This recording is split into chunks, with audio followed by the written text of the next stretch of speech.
नमस्कार साथियों, आप सबका पुनः स्वागत है श्रद्धा वेद पुराण में। तो आज हम लोग डिस्कस करने वाले हैं श्रीमद् भगवद गीता अध्याय 6 श्लोक अर्थ 20। इससे पहले हम लोगों ने अध्याय 1 से 5 तक सभी श्लोक अर्थ सरल हिंदी भाषा में दोनों ही चैनल श्रद्धा एस्ट्रो ज्योतिष, श्रद्धा वेद पुराण में अपलोड कर दिए हैं। आप में से कोई भी व्यक्ति भगवद गीता को सरल हिंदी भाषा में समझना चाहता है, आप हमारे चैनल में जाएं, जहां आपको प्लेलिस्ट मिलेगी, अलग अलग श्लोक अर्थ मिल जाएंगे। और अगर आप लोगों का सहयोग रहा तो हम आगे 700 के 700 श्लोक, माने प्लेलिस्ट आपको जो मिलेगी उसमें 700 अलग अलग वीडियो होंगी अलग अलग श्लोक की। तो आइए शुरुआत करते हैं श्रीमद् भगवद गीता अध्याय 6 श्लोक 20। भगवान श्री कृष्ण अर्जुन को समझाते हुए कहते हैं, योग के अभ्यास से निरुद्ध चित्त जिस अवस्था में उपराम हो जाता है और जिस अवस्था में परमात्मा के ध्यान से शुद्ध हुई सूक्ष्म बुद्धि द्वारा परमात्मा को साक्षात करता हुआ सच्चिदानंद घन परमात्मा में ही संतुष्ट रहता है।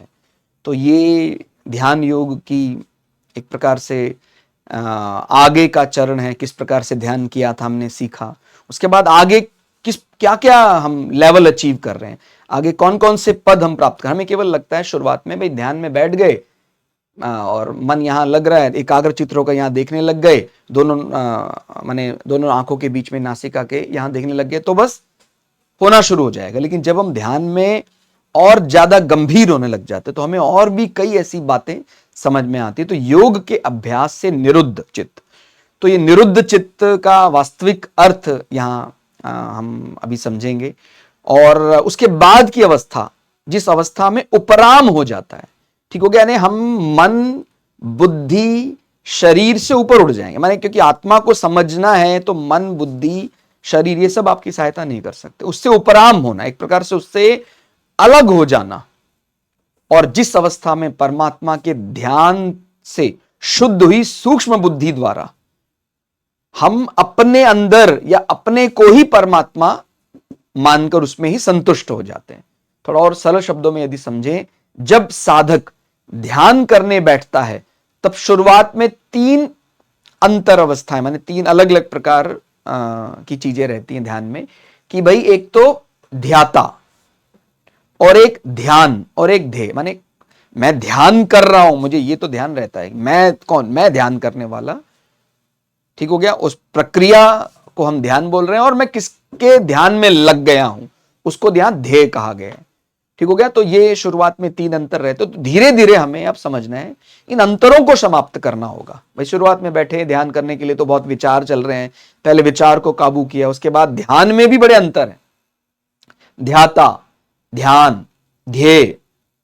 उसके बाद ध्यान प्रक्रिया को और गंभीर करेंगे तो फिर हमें प्राप्त होता है कि जब अंत में केवल ध्येय यानी किसका ध्यान किया जा रहा है वही रह जाता है तो उसे समाधि कहा जाता है। तो ये बात आपको समझ में आ रही है, ध्यान करने वाला मैं, उस प्रक्रिया का जिसमें मैं लगा हूं वो ध्यान, और जिसका मैं ध्यान कर रहा हूं वो ध्येय। तो वो प्रक्रिया भी समाप्त हो गई, मैं अपने बारे में भी चिंतन नहीं कर रहा हूं, अभी केवल जिसका चिंतन करने के लिए कहा गया ध्येय में लग गया है। तो ये समाधि माने हमें ज्यादा से ज्यादा एक रूपता लानी है, भिन्नताओं को समाप्त करना है, एकता में आना है। शुरुआत में भी जैसे विचार अलग अलग चल रहे थे, विचारों को समाप्त किया, फिर ध्यान में भी अलग अलग आपको अवस्थाएं मिलेगी तो उनको उनमें 2-3 अंतर दिख रहे हैं, अंतरों को समाप्त करना होगा, ठीक हो गया। तो हमें कहां तक सिमटना है, ध्येय। जब हम केवल ध्येय तक रह जाएंगे, किसका ध्यान चल रहा है, केवल ना तो ध्यान करने वाला, अभी वो प्रक्रिया भी छोड़ो, केवल जिसका ध्यान चल रहा है वही अगर हमारे मस्तिष्क में आए, मन मस्तिष्क में, तो इसको हम फिर समाधि अवस्था कहते हैं। और ये फिर इसका अभ्यास करेंगे आगे तो क्या होगा।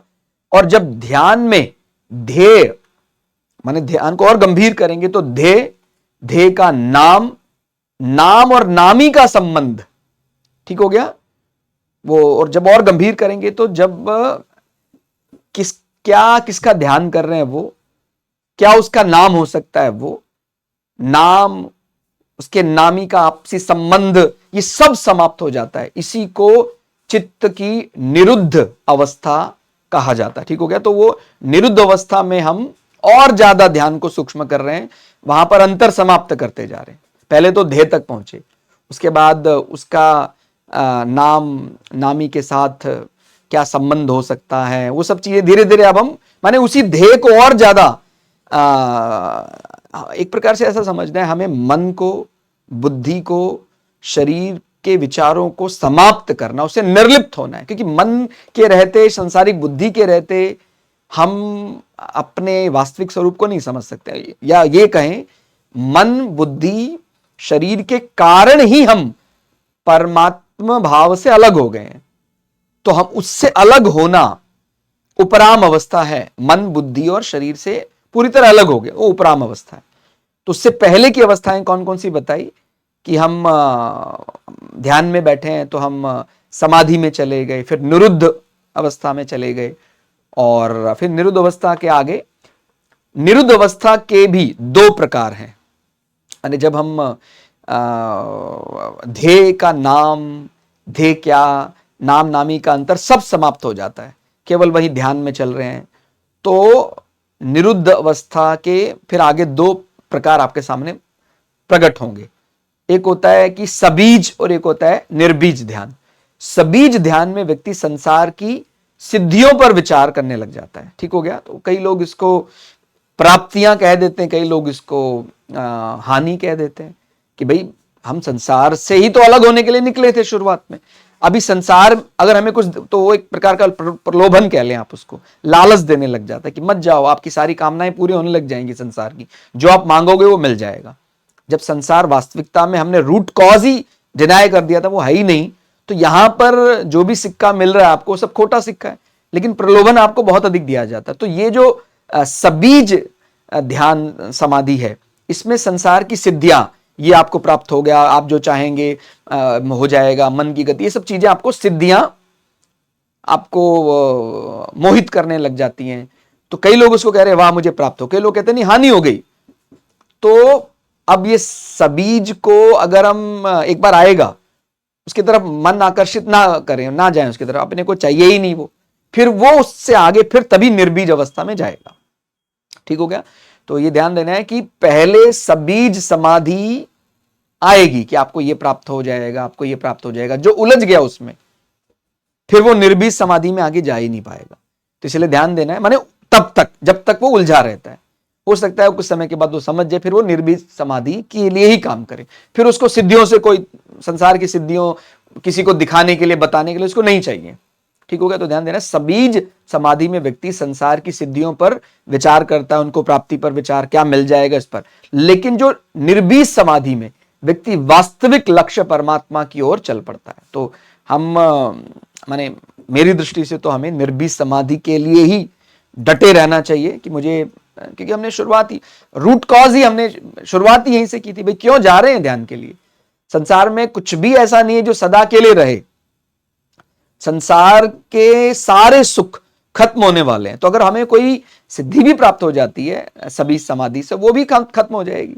मुझे लग रहा है मेरा शरीर 100 साल के लिए युवा रहेगा, तो भी उस युवा होने पर भी हर दिन की जय और पराजय का द्वंद्व मुझे परेशान करता रहेगा।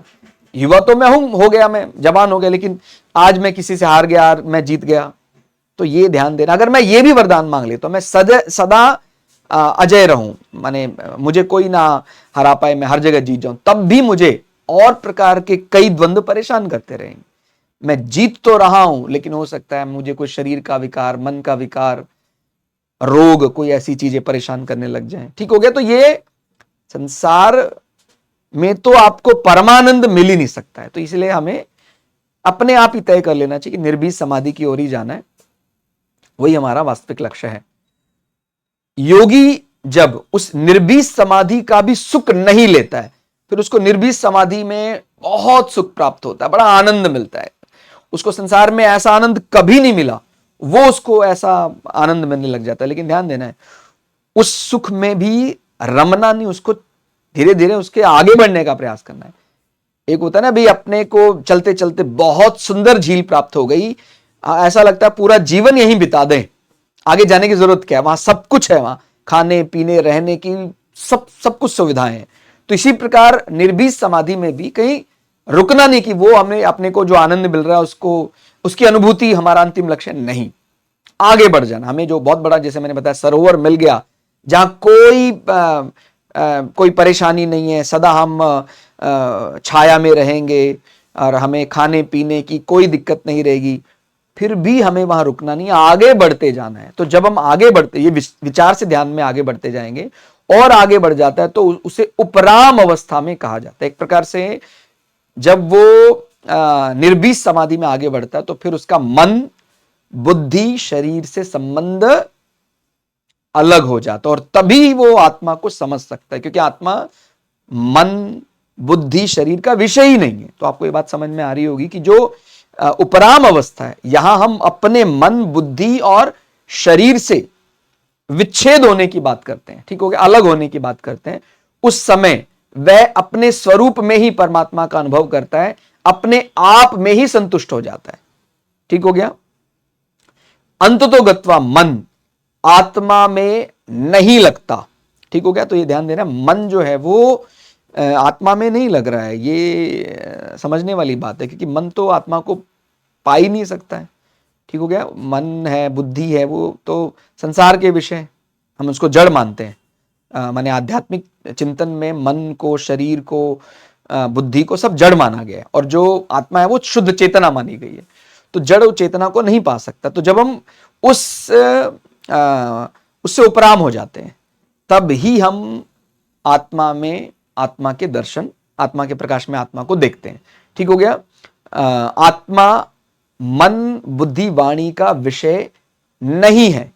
मन, बुद्धि, वाणी से प्रकृति का कार्य, अनात्मा का ही चिंतन, ठीक हो गया। तो ध्यान देना है, जब हम मन, बुद्धि, वाणी से, हम तो कोई ये सब अनात्मा का ही चिंतन कर सकते, इनके बस में आत्मा तक पहुंचने का बल नहीं है, ठीक हो गया। तथा वर्णन हम मन से, बुद्धि से, वाणी से करने का प्रयास कर सकते हैं, ऐसा होता है ऐसा, लेकिन असंभव है। हम उसका वास्तविक स्वरूप मन से, वाणी से, बुद्धि से नहीं बता सकते हैं। परंतु परमात्मा की प्राप्ति मन, बुद्धि, वाणी से सर्वथा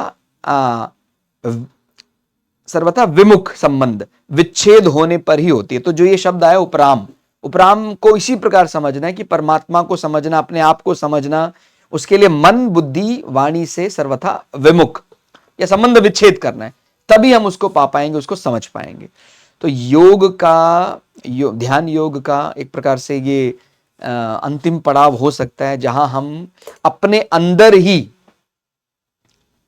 परमात्मा को देखने लग जाते हैं। फिर वो माने अंतर नहीं रह जाता है, मैं परमात्मा, ऐसा अंतर नहीं रह जाता है, मैं अपने आप से ही संतुष्ट हो जाता हूं। तो जो इसमें लिखा है, अवस्था में परमात्मा के ध्यान से शुद्ध हुई सूक्ष्म बुद्धि द्वारा परमात्मा को साक्षात करता हुआ सच्चिदानंद घन परमात्मा में ही संतुष्ट हो जाता है। माने उसको सब जगह वही दिखाई देता है, मैं भी वही। तो वो तभी संभव है जब वो मन, बुद्धि, शरीर, वाणी से अपने आप को अलग कर ले।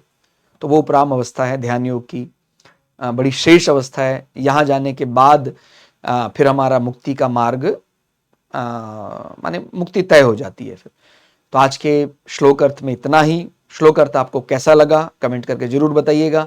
मिलते हैं अगली श्लोक अर्थ में, तब तक के लिए जय श्री भृगु पराशरा, जय श्री शुक्राचार्य, नमस्कार।